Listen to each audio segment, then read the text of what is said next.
Good morning, welcome to our intellectual quality और learning platform. तो हम अपने वीकली करंट अफेयर सीरीज की ओर आगे बढ़ते हैं। उससे पहले कुछ मोटिवेशनल कोट्स के बारे में जानेंगे।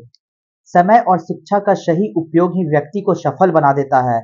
इसलिए समय का और शिक्षा का सही से यूज करिए ताकि सफलता एक दिन अवश्य मिलेगी। अगर आपका प्रयास 100% होगा तो सफलता एक दिन अवश्य मिलेगी। तो इसी के साथ हम अपने वीकली करंट अफेयर सीरीज की ओर आगे बढ़ते हैं।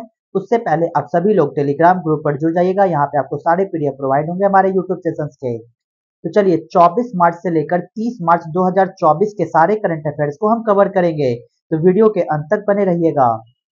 क्वेश्चन नंबर 1, हाल ही में लेबनान विश्व टेबल टेनिस फीडर टूर्नामेंट में पुरुष एकल खिताब जीतने वाले पहले भारतीय कौन है? तो राइट आंसर होगा सत्यान गणेशकरन। सत्यान गणेशकरन हाल ही में वो पहले इंडियन बने हैं जिन्होंने मेंस के सिंगल टाइटल में, जो कहां पे आयोजित हो रही थी, तो लेबनान में आयोजित हो रही थी। जो कौन सा हो रहा था? तो world table tennis feeder tournament. इस टूर्नामेंट के दौरान हमारे पहले इंडियन भारतीय खिलाड़ी मेंस के सिंगल टाइटल में सात्यान गणेशकरन जी के द्वारा इस टाइटल को जीता गया, जो टेबल टेनिस से बिलोंग रखते हैं। चलते हैं इसी के साथ क्वेश्चन नंबर 2 की ओर। हाल ही में इसरो ने किस नाम से पुनः प्रयोज्य प्रक्षेपण यान RLV-LEX-02 का सफल परीक्षण किया है? रिसेंटली हाल ही में इसरो के द्वारा एक सक्सेसफुली टेस्टेड किया गया, जिसको हम लोग इंग्लिश में कह सकते हैं रीयूजेबल लॉन्च व्हीकल लेक्स 02। तो आपको ये पॉइंट्स को याद रखना होगा कि इसरो के द्वारा हाल ही में सक्सेसफुली जो टेस्टेड किया गया था रीयूजेबल लॉन्च व्हीकल को, तो वो राइट आंसर हो जाएगा पुष्पक। उसका नाम दिया गया था पुष्पक। पुष्पक दिया गया था पूरी तरीके से इसरो से रिलेटेड ये एक प्रोजेक्ट है। आपको ये पॉइंट्स को याद रखना होगा कि जिस तरीके से हम कोई भी सैटेलाइट्स को लॉन्च करते हैं तो लॉन्च व्हीकल का यूज करते हैं, उसी लॉन्च व्हीकल को वेस्ट ना करके उसको हम लोग दोबारा यूज करेंगे, तो उसी टेक्नोलॉजी का नाम दिया गया रीयूजेबल लॉन्च व्हीकल, जो हाल ही में इसरो के द्वारा सक्सेसफुली टेस्टेड किया गया और उसका नाम रखा गया पुष्पक। तो आपको ये फैक्ट्स को याद रखना होगा। तो चलते हैं नेक्स्ट अपने क्वेश्चन नंबर 3 की ओर। हाल ही में भारत सरकार ने हैती से अपने नागरिकों को निकालने के लिए कौन सा अभियान शुरू किया है? तो राइट आंसर होगा ऑपरेशन इंद्रावती। ऑपरेशन इंद्रावती को शुरू किया गया था इंडियन गवर्नमेंट के द्वारा, भारतीय गवर्नमेंट के द्वारा। हाल ही में वहां पे जो हमारे इंडियन सिटीजन्स इवैक्यूएट हो गए थे, वहां पे फंस गए थे हैती में, तो वहीं से निकालने के लिए भारतीय सरकार के द्वारा एक कदम उठाया गया। उस कदम का नाम रखा गया ऑपरेशन इंद्रावती। इस ऑपरेशन इंद्रावती के तहत इंडियन गवर्नमेंट ने जो भी इंडियन सिटीजन्स हमारे हैती में फंसे हुए थे उसको इवैक्यूएट किया गया, वहां से बाहर निकाला गया भारतीय सरकार के द्वारा। उसमें ऑपरेशन चलाया गया operation Indravati. Next question number 4 की ओर। हाल ही में भूटान के order of the Druk Gyalpo पुरस्कार से सम्मानित होने वाले पहले गैर भूटानी व्यक्ति कौन बने हैं? तो राइट आंसर होगा नरेंद्र मोदी। नरेंद्र मोदी को हाल ही में सम्मानित किया गया भूटान के order of the Druk Gyalpo से। तो ये ग्यालपो उस व्यक्ति को दिया जाता है जो वहां के निवासी हैं, लेकिन पहली बार ऐसा हुआ कि नॉन भूटानीज पर्सन को इस सम्मान से सम्मानित किया गया, जो भूटान के order of the Druk Gyalpo award से सम्मानित किया गया हमारे भारतीय प्रधानमंत्री नरेंद्र मोदी को। तो चलते हैं नेक्स्ट क्वेश्चन नंबर 5 की ओर। हाल ही में त्रिपक्षीय अभ्यास ट्राइलेटरल 2024 किसके बीच शुरू किया गया? तो राइट आंसर होगा इंडिया, मोजाम्बिक और तंजानिया। इंडिया, मोजाम्बिक और तंजानिया के बीच हाल ही में ट्राइलेटरल एक्सरसाइज 2024 का अनावरण किया गया। तो आपको ये पॉइंट्स को याद रखना होगा कि ट्राइलेटरल एक्सरसाइज अगर एग्जाम के पॉइंट्स ऑफ व्यू से आते हैं तो आपको ये फैक्ट्स को याद रखना होगा कि हाल ही में 2024 के शुभ अवसर के दिन ही इंडियन, मोजाम्बिक और तंजानिया के बीच में ट्राइलेटरल एक्सरसाइज को शुरू किया गया। क्वेश्चन नंबर 6, विश्व तपेदिक दिवस हर वर्ष कब मनाया जाता है? World tuberculosis day observe every year. तो राइट आंसर होगा 24 मार्च।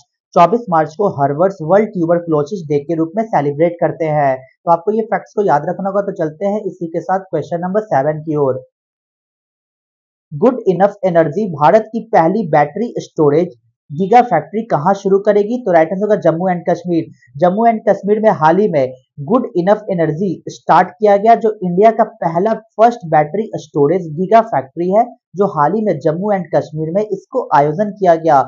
इसी के तहत ये फैक्ट्स को याद रखना होगा कि हमारे पूरे भारत में ये पहली बार ऐसा हुआ कि इस एनर्जी को, जो गुड इनफ एनर्जी है, इसको एक बैटरी के माध्यम से स्टोर किया जाएगा। उसको नाम दिया गया बैटरी स्टोरेज गीगा फैक्ट्री, जो हाल ही में जम्मू एंड कश्मीर में आयोजन की गई। क्वेश्चन नंबर 8 की ओर। हाल ही में आईओसी ने किस देश के एथलीटों के पेरिस ओलंपिक खेलों के उद्घाटन समारोह में राष्ट्रों की परेड में भाग लेने पर प्रतिबंध लगा दिया? तो राइट आंसर होगा रशिया और बेलारूस।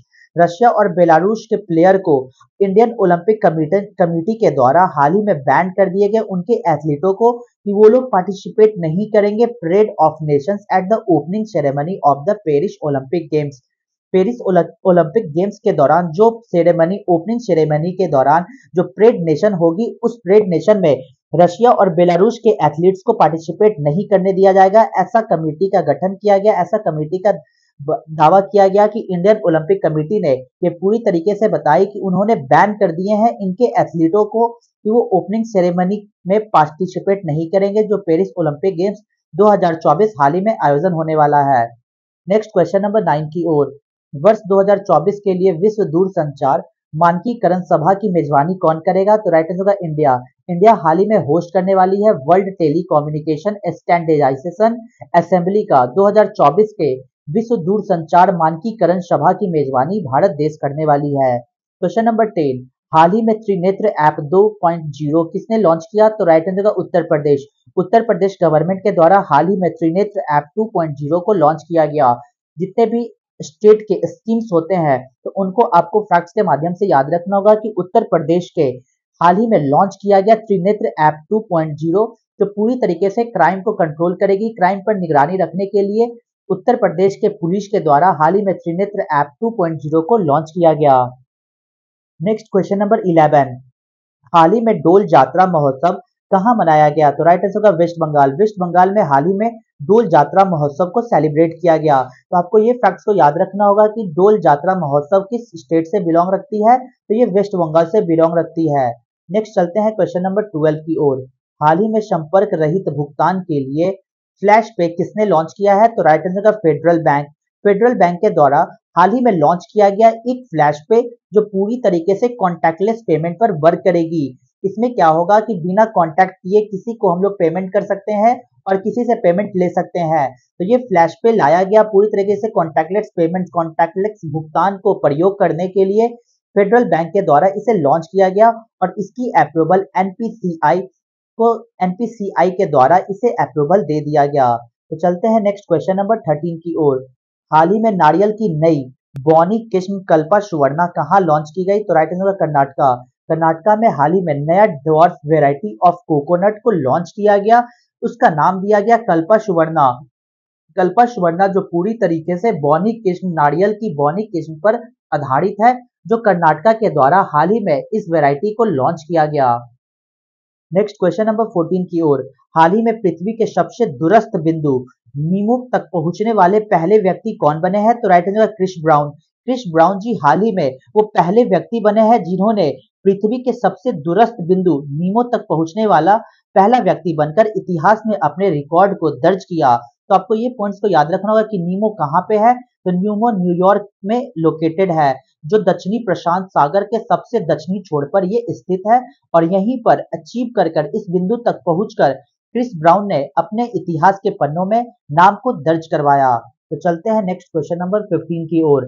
हाल ही में 12,000 टी20 रन बनाने की उपलब्धि हासिल करने वाले पहले भारतीय क्रिकेटर कौन बने हैं? तो राइट आंसर विराट कोहली। विराट कोहली हाल ही में एक अपनी स्कोर को अचीव किया और इसी के दौरान उन्होंने टी20 के दौरान 12,000 रनों को अचीव किया। उपलब्धि को हासिल करने वाले पहले भारतीय क्रिकेटर बनकर उभरे हैं जिन्होंने टी20 रन के दौरान अपने 12,000 रनों को क्रॉस करके अपने इतिहास के पन्नों में अपने नाम को दर्ज करवाया और ये तब संभव हुआ जब हाल ही में आईपीएल 2024 का शुभ आरंभ हुआ और उसी के दौरान मुंबई इंडियंस के खिलाफ आरसीबी के दौरान विराट कोहली ने अपने 12,000 रनों का टारगेट पूरा कर इतिहास के पन्नों में पहले भारतीय क्रिकेटर बनकर अपने नाम को दर्ज किए। नेक्स्ट क्वेश्चन नंबर 16 की ओर। हाल ही में पुर्तगाल का नया प्रधानमंत्री किसे नियुक्त किया गया? तो राइट आंसर होगा लुइस मोंटेनेग्रो को। लुइस मोंटेनेग्रो को हाल ही में न्यू प्राइम मिनिस्टर ऑफ पुर्तगाल से नियुक्त किया गया। तो चलते हैं नेक्स्ट क्वेश्चन नंबर 17 की ओर। हाल ही में जारी हुरून रिसर्च इंस्टीट्यूट की रिपोर्ट के अनुसार एशिया की अरबपति राजधानी का खिताब किसने हासिल किया? तो राइट आंसर होगा मुंबई। मुंबई के दौरान हाल ही में हुरून रिसर्च इंस्टीट्यूट्स के दौरान एक रिपोर्ट सामने आई और इस रिपोर्ट में ये बताया गया कि जो बिलियनर कैपिटल ऑफ एशिया है, इसमें भारत के मुंबई, इंडिया के मुंबई को टॉप पोजीशन दिया गया और इन्होंने पहली पोजीशन को हासिल की पूरे ह्यूरन रिसर्च इंस्टीट्यूट रिपोर्ट्स के माध्यम से। तो आपको ये फैक्ट्स को याद रखना होगा कि हाल ही में हुरून रिसर्च इंस्टीट्यूट रिपोर्ट्स के माध्यम से मुंबई शहर को बिलियनर कैपिटल ऑफ एशिया घोषित किया गया, जिसमें टोटल 92 बिलियनर अभी भी इसमें वहां रहते हैं, एग्जिस्ट करते हैं और इसी के माध्यम से ये पूरे एशिया के कैपिटल के लिस्ट में बाहर उभर कर आया है। क्वेश्चन नंबर 18, हाल ही में एबल पुरस्कार के लिए किसे चुना गया है? तो राइट आंसर होगा माइकल तालाग्रांड को। माइकल तालाग्रांड को हाल ही में एबल प्राइज से सम्मानित किया गया। तो जानते हैं कि आखिर एबल प्राइज क्या है। तो Norwegian academy of science and letters ने एबल पुरस्कार के लिए फ्रांसीसी गणितज्ञ मिशेल तालाग्रांड को चुना है। तो एबल प्राइज पूरी तरीके से डिपेंडेंट है मैथमेटिक्स को लेकर, यानी कि एबल प्राइज हम लोग मैथमेटिक्स के क्षेत्र में दिया जाता है, जो हाल ही में माइकल तालाग्रांड को दिया गया उनके अभूतपूर्व डिस्कवरी को लेकर, जिसमें उन्होंने रैंडम इवेंट्स ऑफ प्रोबेबिलिटी को लेकर उन्होंने डिस्क्राइब किया और इसी के दौरान एबल प्राइज से उन्हें सम्मानित किया गया। नेक्स्ट क्वेश्चन नंबर 19 की ओर, हाल ही में ऑनलाइन लर्निंग प्लेटफॉर्म शिक्षा सुधार किसने लॉन्च किया है? तो right answer Gujarat. Gujarat government के द्वारा हाल ही में लॉन्च किया गया एक ऑनलाइन लर्निंग प्लेटफॉर्म जिसका नाम दिया गया है शिक्षा सुधार। तो आपको ये पॉइंट्स को याद रखना होगा कि गुजरात गवर्नमेंट के द्वारा हाल ही में लॉन्च किया गया ऑनलाइन लर्निंग प्लेटफॉर्म जिसका मतलब है शिक्षा सुधार को लॉन्च किया गया।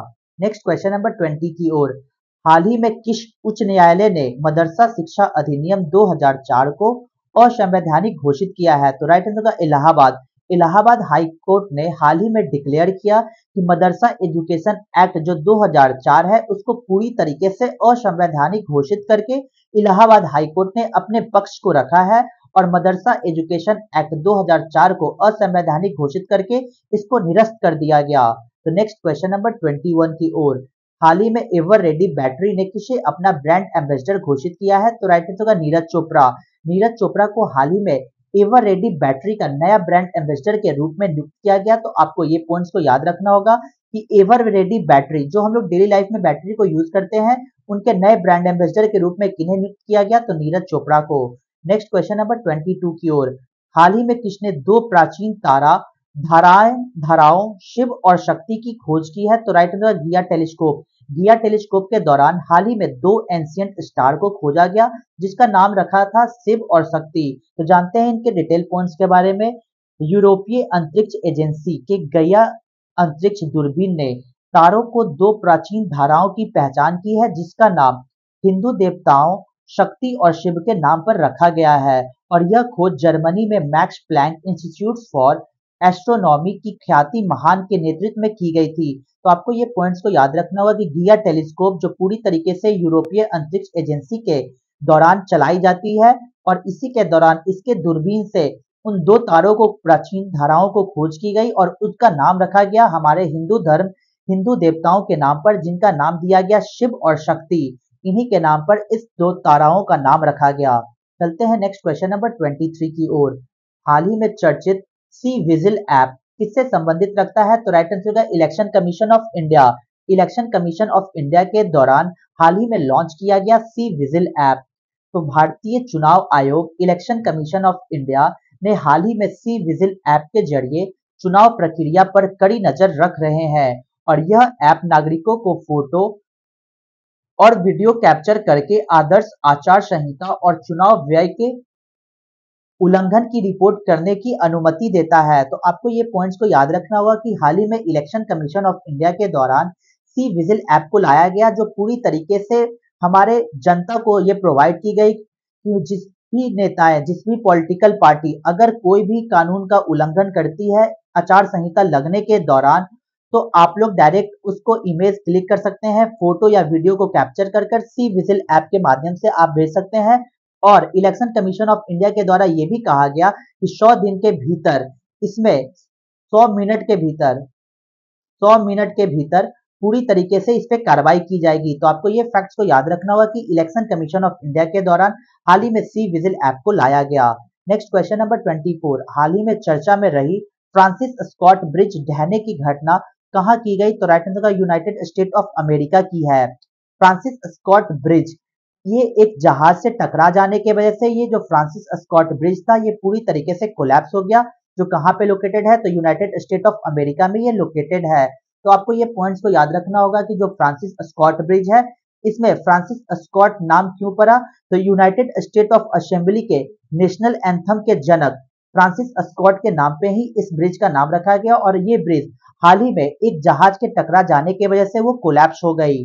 तो चलते हैं वीकली करंट अफेयर सीरीज की लास्ट क्वेश्चन नंबर 25 की ओर। हाल ही में समलैंगिक विवाह विधेयक पारित करने वाला पहला दक्षिण पूर्व एशिया देश कौन सा बना है? तो राइट आंसर होगा थाईलैंड। थाईलैंड हाल ही में first south east Asian country बना है जिन्होंने अपने संविधान में पूरी तरीके से इसको पास कर दिया गया कि सेम सेक्स मैरिज को हम लोग बिल के माध्यम से पूरी तरीके से संवैधानिक घोषित कर दिया गया कि सेम सेक्स मैरिज करना थाईलैंड में अब अलाउ कर दिया गया। तो यहाँ तक आपको वीडियो को देखने के लिए thank you so much guys. Video को ज्यादा हो सके तो लाइक शेयर और सब्सक्राइब करें ताकि और भी कंटेंट आपके पास पहुंच जाए। जय हिंद जय भारत दोस्तों।